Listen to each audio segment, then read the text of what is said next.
The fiction book that I chose is The Day the Crayons Quit. This book was written by Drew Daywalt and illustrated by Oliver Jeffers. It was published by Philomel Books on June 27, 2013.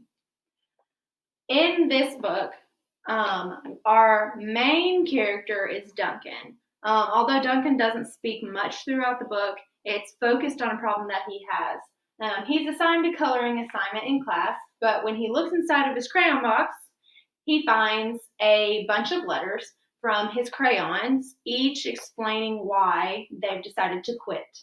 To make his crayons happy again, Duncan must figure out some way to please each of them, for they all have different reasons for quitting. Some examples of why they quit are: the blue crayon says he needs a break from coloring all of the bodies of water. The black crayon wants to be used for more than just outlining things. And orange and yellow are no longer speaking to each other because they each believe that they are the true color of the sun.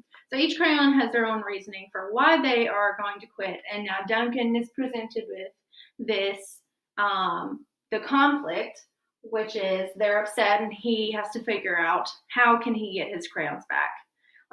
Eventually, his resolution is that he knows he needs them, and so he decides that his coloring assignment for class is going to be much more creative looking, and that he's going to appease all of the crayons and do all of the things that they asked him to do.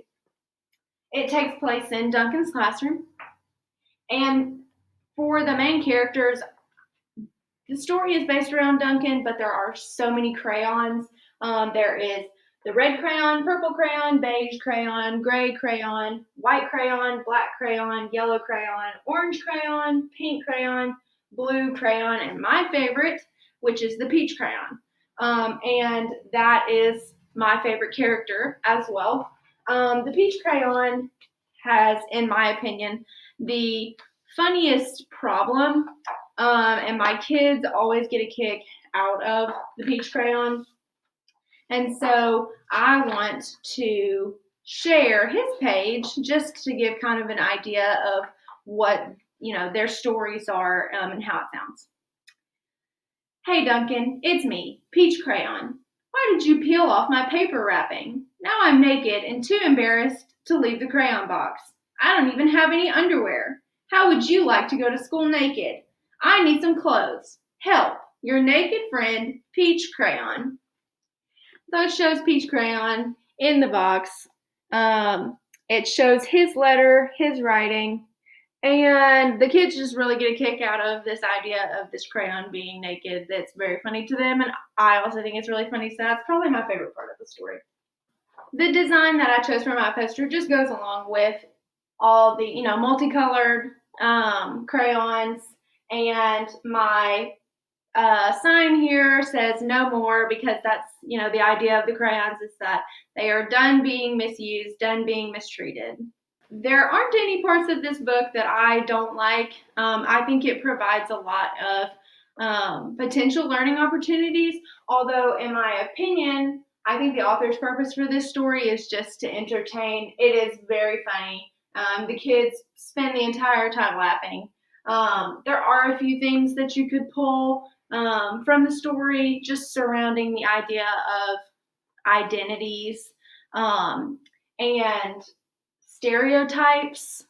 Although I think that you could get there with older readers, the younger readers, this is more just a fun read. I also use this with my fifth graders, even though this is a picture book. This is a great book for opinion writing, because I have them pick 3 crayons, and they justify whether or not their crayon should or should have not quit, and they choose 3 of them and do that. So this is a really cool opinion writing assignment that they really love. The tone of this story depends on which crayon you're reading about, just because each crayon has a different issue. Most of them are, they're bitter, they're jealous, they feel that they're embarrassed, slighted in some way. The mood, I would say, is pretty consistent throughout the whole story. They are fed up and they want their problem solved. And so Duncan does that in the end.